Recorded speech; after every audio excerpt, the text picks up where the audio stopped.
Salut à tous, c'est Balasta, bienvenue sur cette première vidéo sur OBS. Donc je vais faire plusieurs vidéos pour parler de différentes fonctionnalités d'OBS. Donc OBS c'est un logiciel de streaming gratuit. Donc moi je vais vous parler d'OBS Studio qui est différent de OBS Streamlabs. Celui-là je laisse de côté, moi j'utilise que le Studio. Je trouve très bien, il marche nickel et on peut en faire ce qu'on veut. Bref, c'est parti, bonne vidéo.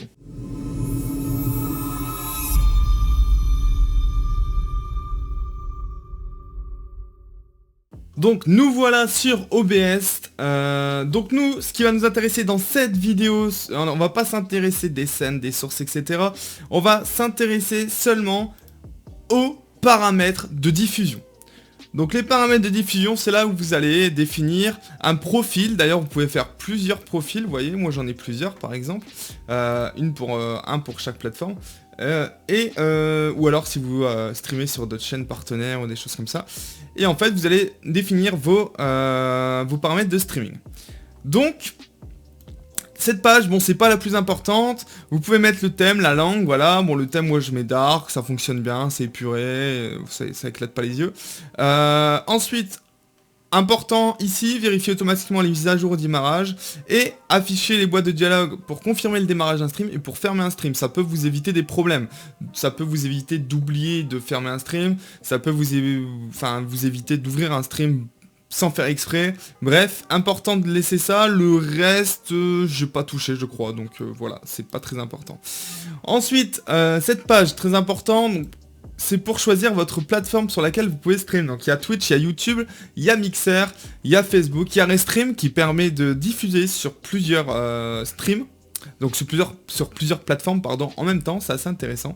Il y a même Periscope, incroyable. Ou alors vous pouvez mettre sur personnalisé. Donc soit vous vous connectez à la plateforme comme moi, soit vous faites personnaliser et là vous pouvez mettre une clé de stream. Si on prend le cas de Twitch par exemple, et c'est à peu près tous pareil, la clé de stream par exemple pour Twitch, elle se trouve ici, tableau de bord des créateurs. Vous allez dans préférences, chaîne, et là vous avez la clé du stream. Voilà, vous copiez ça, vous le mettez ici, ça fonctionne, c'est fantastique, ou alors vous vous connectez, ce qui est quand même un peu plus simple, et ce qui va vous servir par la suite de vous connecter, vous verrez pourquoi. Ensuite, sortie. Alors la sortie, c'est une des choses les plus importantes. C'est ce qui va paramétrer tout simplement la sortie de votre stream et de votre enregistrement, parce qu'on va faire les deux, on va parler des deux. Donc déjà vous mettez en avancé, c'est déjà mieux. Donc du coup quand vous êtes en avancé, vous avez streaming, enregistrement, audio et tout qui s'affiche. Moi piste, j'en choisis qu'une, parce que normalement on peut séparer les pistes. Moi personnellement j'ai jamais fait, voilà, je me suis jamais cassé la tête, ça marche très bien comme ça, vous avez tous sur la même piste audio. Et c'est cool. Après si ça intéresse certains, je me pencherai sur la question. Mais en soi c'est pas très très utile parce que vous pouvez gérer directement, enfin ça peut l'être, mais vous pouvez gérer directement les volumes indépendamment de chaque source audio, donc à partir de là, ça pose pas trop de problème je trouve. L'encodeur, alors soit vous avez comme moi le NVIDIA NVENC qui s'affiche, soit vous avez le x264, pardon.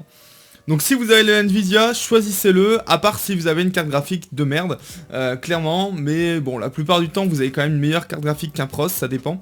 Donc choisissez ça. Alors pour Nvidia, on va faire Nvidia, on va se pencher sur le x264, même si ça fait longtemps que j'ai pas touché, mais je vais essayer de vous aiguiller. Pour l'encodeur, donc vous mettez imposer les paramètres d'encodage du service de streaming.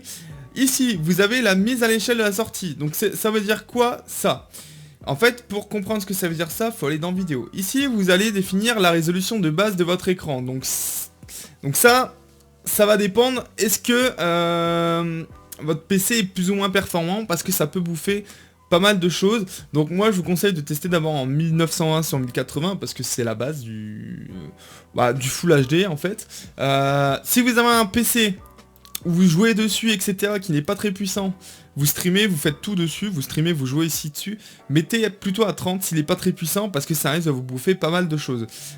Si vous avez un PC puissant, ou alors vous êtes comme moi, vous streamez sur un autre PC, c'est-à-dire moi je stream sur un PC, je joue sur un autre, vous pouvez mettre 60. 60 images, bien sûr le stream sera plus fluide, mais il sera plus gourmand en ressources, et également en stream, en connexion. Donc si vous n'avez pas la fibre déjà, enfin la fibre ou quelque chose qui s'en rapproche, comme moi la VDSL 2, moi j'ai 40 mégas d'internet et 10 de montant, bah c'est mort quoi, hein. Si vous avez pas ça, ça va être compliqué pour vous de streamer en 60 fps. Donc là vous choisissez, donc soit vous pouvez choisir de changer, donc moi si vous streamez pas en 1920, je vous conseille du 720. Donc en 30 donc 30 ou 60 fps si vous avez la connexion et les capacités d'ordinateur. Alors ça vous permet quoi? Ça vous permet de pouvoir enregistrer en 1080 par exemple, on va voir ça juste après, et de stream en 720. Voilà, ce qui fait que si vous n'avez pas une super connexion mais que votre PC est ok, vous pouvez stream en 720, voilà, en 30 fps 720, c'est nickel, ou 60 fps, et avoir une vidéo qui sera elle en Full HD en 1080. Très important. Alors pour le stream c'est le CBR que nous allons choisir. Le CBR, voilà, on se pose pas de questions, c'est ce qu'il faut prendre. Alors pour savoir le débit, alors déjà on va faire une petite chose. On va aller sur speed test, voilà, qui va vous dire est-ce que vous avez la capacité de streamer en fait, tout simplement. Donc on va tester ça tout de suite. Ok, on fait go. Donc là ça va tester, donc mon ping, vous voyez je suis à 6, bon ça c'est pas vraiment, bon, j'aimerais bien avoir vraiment 6 sur les jeux parce que c'est pas le cas, ça dépendra des jeux, des serveurs etc, mais je crois que le serveur le plus proche c'est Orange, c'est à Lille, voilà, c'est pour ça que j'ai 6 de ping. Ensuite, donc là c'est le descendant, donc ça c'est ce que vous allez télécharger, et l'ascendant c'est ce qui va vous servir à stream. Donc moi vous voyez que, ouais, en ascendant je suis à peu près à 9, et en descendant je suis à 42.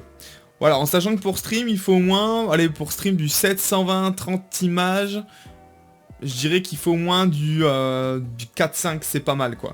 En dessous, ça va pas être top, vous pourrez stream par exemple en 480 par exemple, c'est une résolution en dessous, mais ce sera pas fou. Donc voilà, si vous avez à peu près ça, ou un peu moins même, hein, 4-5 ici, vous pourrez stream. Si vous avez en dessous de 4, bon, par exemple, vous pourrez stream en 480, mais ça va pas être fou. Voilà, après faites des tests, hein. On sait jamais, des fois les connexions, vous savez, mais ça donne déjà un bon indicateur. Ensuite, autre chose importante, donc là, pourquoi j'ai mis 6000? C'est parce que je stream moi je stream en 1080 60 fps, ok? Comment savoir? Là vous marquez Twitch débit vidéo, et là il me semble qu'ils ont créé quelque chose. Voilà, c'est ça sur quoi je suis tombé. Très très intéressant les amis. Qui va vous dire, voilà, pour stream sur Twitch avec telle ou telle spécificité, il faut mettre ça. Donc voilà, par exemple moi je stream en 1080 fps, en 1080p 60 fps. Du coup en résolution, on est à ça. Donc les bitrates, je mets 6000. Voilà, bitrate c'est le débit, j'ai mis 6000. En CBR, c'est ce que je vous ai dit ici, en CBR. Ensuite, ben, moi j'ai pris 60 fps, on peut mettre 50 également. Keyframe, donc c'est ici, on met 2. Alors ils mettent preset quality, moi j'ai mis, effectivement j'ai mis qualité maximum et height. Hein, si vous vraiment bon, on peut faire performance maximale par exemple si vous êtes en galère. Par exemple si votre PC RAM ou quoi, essayez performance maximale ou performance tout court. Bon, votre stream sera un peu de moins bonne qualité, mais bon, c'est mieux que de pas stream. Et ensuite, bframe, on met 2 également. Si vous êtes, je vais pas vous le faire du coup, mais si vous prenez ici 200 x 264 parce que vous n'avez pas Nvidia, il faudra mettre ces paramètres là. Donc bien sûr, vous regardez également, donc là c'est CBR, c'est un peu préparé, hein.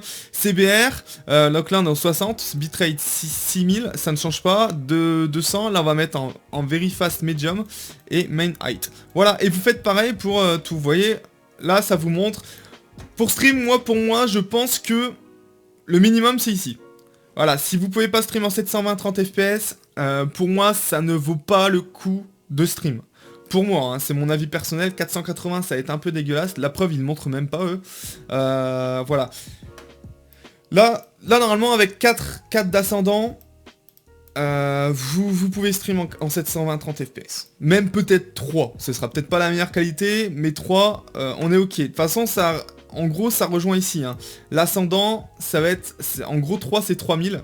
Par exemple, moi, j'ai 8... En gros, j'ai 8000, 9000. Vous voyez, et je stream en 6000. C'est à peu près l'équivalent. Après, dites-moi si si j'ai des conneries, mais je pense que c'est l'équivalent. Voilà, j'en suis pas 100% certain, mais c'est ce que j'ai remarqué. Voilà, donc ça c'était pour cette première partie. En enregistrement, vous mettez standard. Vous choisissez le chemin où vous voulez que vos enregistrements arrivent, hein, donc moi j'ai mis dans vidéo.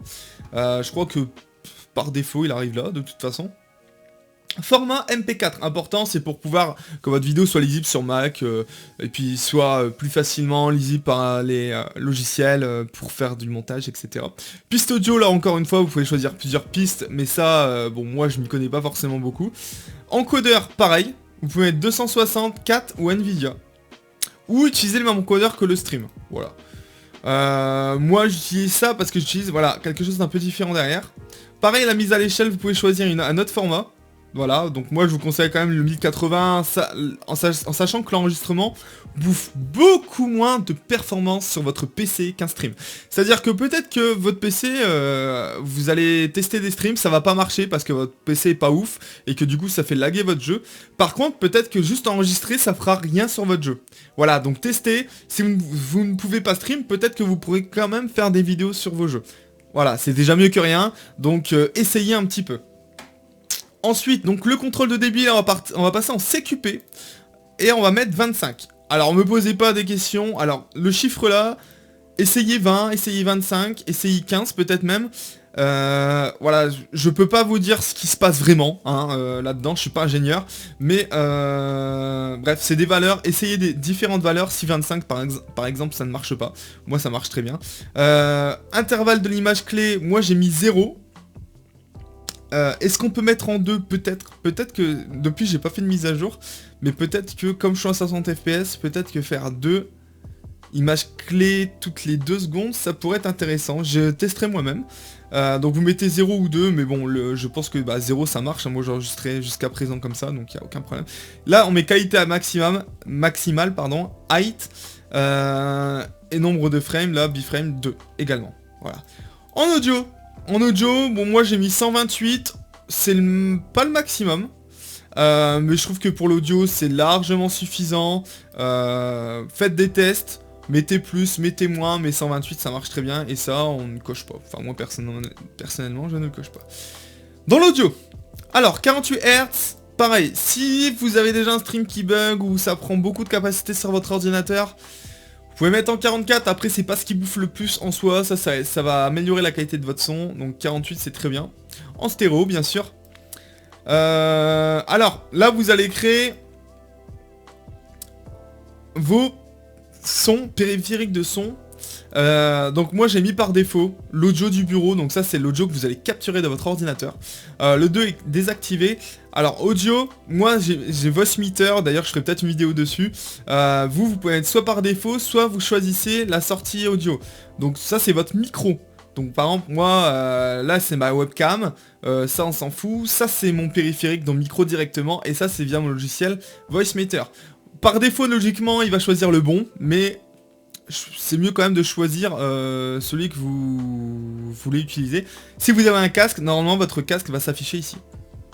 Ensuite le reste est désactivé parce que j'utilise pas d'autres micros et j'utilise pas d'autres audio pour le bureau, voilà. 2 pistes fonctionnent, il n'y a pas besoin d'aller chercher midi 14h. Ça écoutez, je ne pense pas que j'ai touché. Et ça pareil. Voilà, après ici vous pouvez activer un push to talk. Voilà, pour ceux qui connaissent, hein, vous saurez vous débrouiller. Personnellement, je ne l'utilise pas. Ça, on l'a vu. Alors, je reviens dessus parce qu'on a vu effectivement les images ainsi que les 1080, etc. Mais on n'a pas vu ça. Donc, Lanzo, je crois que ça se dit comme ça, Lanzo. Ça va être une meilleure qualité d'image. Voilà, en gros, plus vous allez arriver ici, plus ça va être pourri. Plus vous allez arriver ici, mieux c'est. Moi, si vous n'avez pas un PC de ouf, je vous conseille le Bicubic. Ça fonctionne. Ça fonctionne bien, ça va moins bouffer un petit peu de performance. Mais sinon, moi, ça marche très bien en Lanzo. Donc, même avant que j'ai streamé sur un autre PC, ça marchait déjà. Donc, bon, je pense pas qu'il y ait une grosse différence au niveau des capacités de votre ordinateur. Par contre, au niveau de l'image, je pense que ça donne un petit plus quand même. Les raccourcis clavier, là, tout simplement, vous pouvez associer des touches pour naviguer avec vos scènes, passer d'une scène à une autre par exemple. Moi j'utilise sur 2 scènes, voilà, j'avoue que je l'utilise pas sur beaucoup de scènes, mais vous pouvez le faire, ça on y reviendra quand on parlera des scènes. Et en avancée. Alors avancer, les priorités du processus, ça tout dépend. Si vous avez un PC, encore une fois, vous streamez sur le même PC sur lequel vous jouez, utilisez à la limite normal. Si ça fonctionne, si votre stream ne bug pas, c'est ok.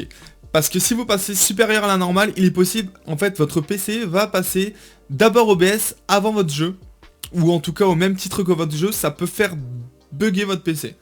Mais par contre, si vous mettez en normal ou au-dessous de la normale, votre stream risque de bugger. Votre jeu ne buggera peut-être pas, ou plus, hein, si vous faites des tests, mais par contre, ça risque de bugger peut-être sur votre stream.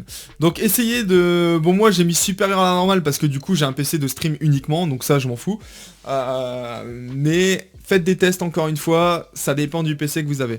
Rendu, bah direct, de toute façon on n'a pas trop le choix. Les couleurs, j'ai laissé NV12, moi j'ai mis 600, hein, ouais, j'ai pas mis le maximum, bon... Est-ce que chez couleur partielle et pas complète, est-ce que ça change quelque chose? Je ne sais pas. Tiens, ça serait intéressant d'ailleurs de peut-être mettre ça. Voilà. Je vais le changer moi-même d'ailleurs. Parce que forcément avoir une meilleure, beaucoup plus de couleurs, ça peut être sympa. Ça peut améliorer un petit peu la qualité de l'image.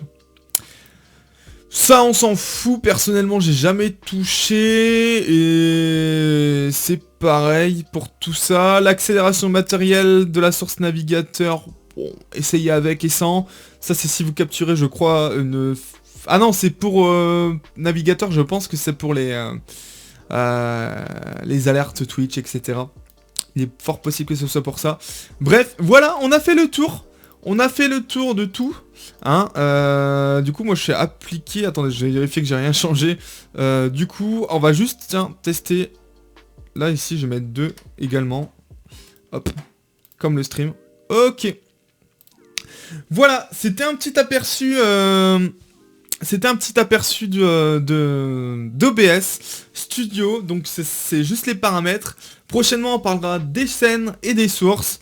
Voilà, on va essayer de voir un petit peu tout ça. Et puis par la suite je vous ferai aussi quelques plugins, notamment les docs. Voilà, j'irai ici le Streamlabs, votre chat et d'autres choses. Voilà, j'espère que cette vidéo vous a plu, n'hésitez pas à mettre le pouce bleu et à vous abonner à ma chaîne, je fais pas mal de gaming, je stream le lundi, le mardi soir, jeudi soir et dimanche soir. Des fois je stream entre deux, mais ça c'est les 3 jours où je stream sûr. Voilà. Après si de toute façon je décale un stream, ben, suivez-moi sur Twitter. Hein. Le Twitter il est en dessous de la vidéo, dans la description. Je le dis, je vous tiens informé de mes streams, etc. Merci d'avoir visionné cette vidéo. Je vous dis à la prochaine. C'était Balasta. Ciao.